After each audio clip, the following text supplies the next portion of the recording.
Is that so? No, we don't have the...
Especially for our southern colleagues, so I'm very sorry about that. But you know, I'm just when we have the agendas and they're so full, and then they give me the timelines. It's like, you know, I can't possibly pressure everything into these slots if we don't start earlier, because we have today a lot of very substantial topics. First, we start, of course, with Russia's war against Ukraine, and then we have a deeper discussion about the frozen assets, because we really need to have this discussion amongst ourselves about the pros and cons and the risks. And then we talk about the Middle East. A lot is happening there, so this is also quite a substantive discussion, and then also working methods, because this is what I also want to discuss with you. Remember, when I started, we had the morning breakfast on the working methods. Now I've been in the office for half a year, a bit more, so I have ideas and definitely what we can do to better, and to also listen from you. But first session, we have also our good colleagues from Norway. So Espen, where are you? There, good. Norway, we have UK, and we have Iceland. And we have our good colleague also from the European Parliament, the chair of the AFET committee, David McAllister, with us. So welcome all, and really the discussion regarding the work we do and what is happening in the war against Ukraine. I think it's extremely important to have your views as well, because we are in this together. And then, of course, I remind you that it's a Gimli format, which is, like Lars said yesterday, let's, as much as possible, ditch the papers and really talk openly. But at the same time, again, like I've told you several times, I'm super stressed by the time that, I'm not limiting your speaking time or anything like that. We don't have clocks running here like we have in FAC, but at the same time, I ask you to be reasonable with the time still, because we need to have a proper discussions on other topics as well. And if, some are already, or, something has already been said, then of course, maybe there's no need to really repeat.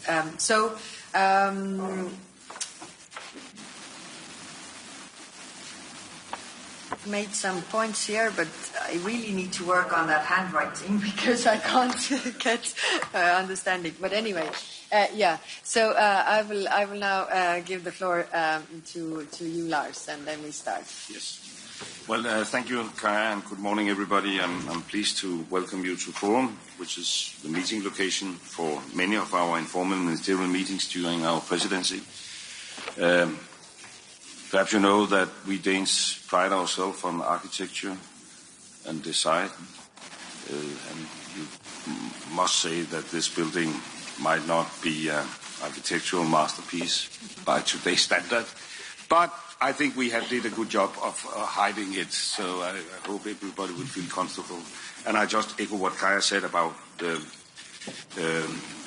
added value with these informal meetings, so I have asked that we should, be as few in the room as possible, and we also agreed that this meeting should be without any electronic devices, so if you haven't left your phones outside, I will urge you to do so we can have a very honest discussion. We are Danes.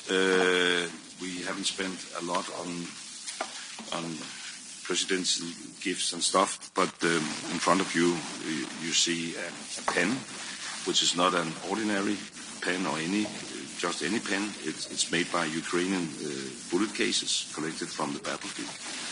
So I hope you will appreciate this small gift. And we have, as Kaya said, a packed agenda, so I will try to limit myself. I think we have many important items on our agenda. Ukraine and the Middle East.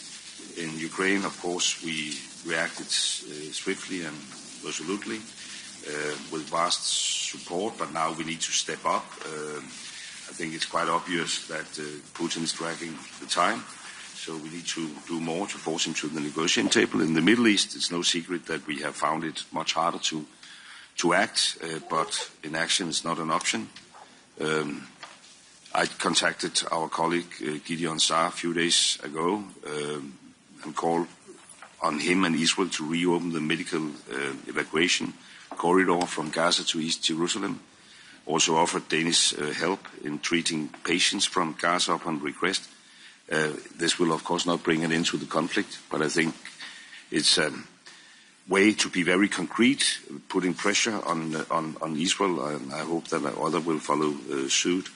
And I'm looking forward to a discussion about that in this informal setting.